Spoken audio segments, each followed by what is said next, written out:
Mr.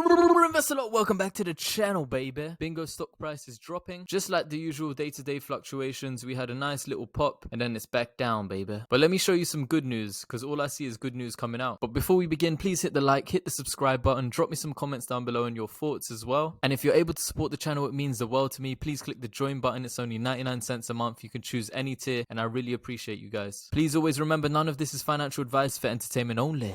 Okay, first things first, a lot of people glazed over this. They didn't really take a look deep into it. But if you take a look at this, about a year ago, when they adopted the Sapphire system, they had it at the North East and Yorkshire Genomics Service. And now they have a Dr. Gavin Cuthbert who is sharing his experiences using optical genome mapping in diagnostic NHS genomics and the opportunities it provides. So now there's a big opportunity here for them to utilize, the Sapphire system, and then for us to get a lot of adoption here in the UK. So, we had to go digging for gold. This guy is a consultant clinical scientist, deputy head of Newcastle Genetics Laboratory, Dr. Gavin Cuthbert. And when you look into his history in his biography here, it's looking pretty juicy. So between the years of 2003 to 2011, he was the National Training Officer in Cytogenetics. And if you go a bit lower, you can see here that he coordinated provision and delivery of training with the profession. So now, since then, 2011, he's run the Cancer Cytogenetics Service in Newcastle in the north of England. From 2015, he also had a role as operational manager for the Northern England Hemato-Oncology Diagnostic Service. So being a national training officer, coordinating provision, delivery of training, running the cytogenetics cancer service in the north, focusing on blood cancers. If we take a look here, Biospace predicts that by 2028, blood cancers will be worth $6.24 billion.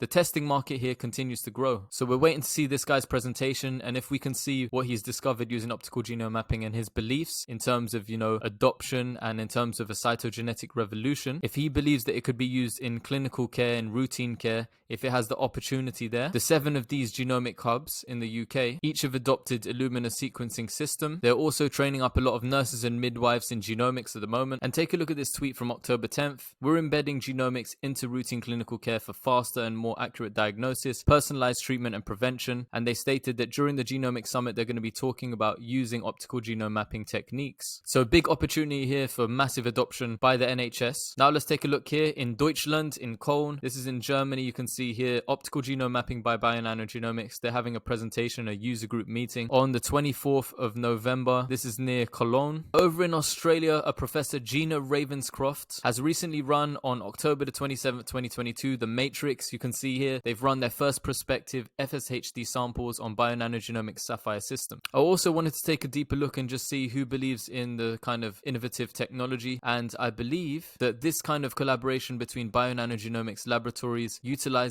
Optra Health. Optra Health has a product called HealthFacts, and it's an AI platform to enhance genetic counseling services and improve care for patients receiving diagnostic services through the Bionano laboratories. So they put this out about 3 weeks ago. They said it's great to partner with Bionano Genomics and it's exciting. Optra Health wants to make it super smooth with HealthFacts for providers, clinical labs, payers and patients. But what was really interesting was if you go to their about page, you're looking at their leadership team, but if you look at their advisory board, you'll see a familiar face. Dr. George Church, PhD. We can see Dr. Church is a pioneer in DNA sequencing technology. But take a look at this. The American geneticist is widely known as founding father of genomics. So with these kind of guys consulting and on their advisory board, they go to them and they ask about the latest technology, the partnerships they should have. Dr. George Church was also involved, or he is involved currently. His latest kind of squeeze is Colossal. I think it's called Colossal Biosciences. So it was talking about bringing back the woolly mammoth from the dead, from extinction. Just interesting to note. Not sure about his connection with optical genome mapping, the Sapphire system, Bionano, but I'll try and find, because I think I found something before with a connection between Dr. Church and his comments on the Sapphire system. But I'll take a look again, see if I can find it. So one of the strategies I noticed by BNGO as well was to get the Sapphire system in front of lots of researchers and get academic papers out. So when they got it in front of Rashmi Kanagal-Shamana, and now that she's become the president-elect of the Cancer Genomics Consortium, with lots of their focuses and lots of their published studies at the moment, they can drive change to industry industries. One of the recent statements was it's become almost essential to perform optical genome mapping, and this is to pick up on anything that sequencing misses. With Dr. Adam Smith as well, she shared a tweet. During his scientific session, he stated that OGM is an emerging tool that can replace these techniques, providing a faster, better, and overall less expensive assessment of relevant chromosomal biomarkers. Over on LinkedIn a month ago, we went through this post already. Brian Kruger stated that the next disruption in genomics isn't more sequencing, it's mapping. So he started to talk about optical genome mapping. A few recent studies showed bionanogenomics optical genome mapping being used in liver cancer, renal cell carcinoma, as we can see, and also prostate cancer. And in conclusion down here, clinically relevant genomic structural variants were successfully detected in prostate cancer samples by optical genome mapping. We suggest that optical genome mapping can complement panel sequencing of DNA repairs for BRCA1 or 2 or ATM in high-risk prostate cancer. So that study came out of Korea, as you can see here, the Department Laboratory of Medicine. This is coming out of Korea, a lot of it. It's really interesting to see what people are currently researching, what kinds of cancers and what their results are, and the conclusions they come to, saying that, you know, they suggest that optical genome mapping can complement panel sequencing. Next, moving on, we can see here the optical genome mapping was also used in mapping out Japonica rice, and the reason why they're looking at it is because they said it's important that when you breed it that you get good quality rice. And they stated,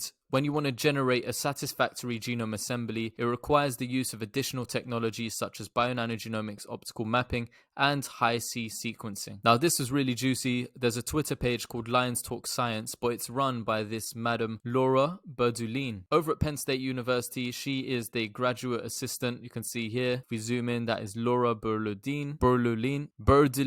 They've been utilizing the Sapphire system, and if we take a look at her title, an untapped gold mine of information, detecting structural variants with bionanogenomics optical mapping. So interesting enough, she was talking about bionanogenomics detecting structural variants greater than 500 base pairs. She stated that 2/3 of the genome is comprised of repetitive elements that can span very large regions. So sequencing over these areas is impossible with short-read next-generation sequencing data. And when comparing it, she said this is similar to proofreading a paper, but only having access to one random word at a time. Large mistakes, such as needing to delete entire sequences, would be difficult as you would never know what sentence a word belonged in. Consequently, structural variants in these regions can go largely undetected. This poses a problem as many structural variants have proven to be valuable prognostic indicators in the clinic, and some may be targeted by therapies that have improved patient outcome. I like that she put the too long didn't read in here. Structural variants, SVs, are large hallmark mutations in tumorigenesis. Many structural variants remain undetectable by short-read sequencing technologies. Bionano optical mapping uses long-read image DNA, and structural variants can be physically observed, and detecting structural variants helps in targeted therapies and improved patient outcomes. So finally, with lots of researchers coming out saying optical genome mapping is emerging as this innovative tool that is faster, better, and overall less expensive than the current techniques they have. Rewinding it back and going back to what the NHS has stated, talking about, personalized treatment, prevention, and how they're embedding genomics into routine clinical care for faster, more accurate diagnosis, personalized treatment and prevention, and how they're utilizing this new innovative optical genome mapping technique, and how Dr. Gavin Cuthbert is going to be sharing his experience in using optical genome mapping in diagnostic NHS genomics and all the opportunities it provides. How long do you think it's going to be before we get widespread adoption here in the UK for the NHS? And how long do you think it's going to be before we have a lot of Sapphire systems placed around the world, where people in Korea are studying lots of different things? Australia. Tell me your thoughts and feelings. Drop me some comments down below. Thank you for always supporting the channel. Hit me with the thumbs up. Hit me with some subscribes. And also, if you're able to, please join channel memberships. It really helps out. Even that 99 cents a month really helps me out as a creator. So thank you so much for all your support. Now, finally, please remember, none of this is financial advice, for entertainment only. I wish you a lovely day, and I'm going to catch you in the next video. But I'm going to see if I can find some more juicy information out about bionanogenomics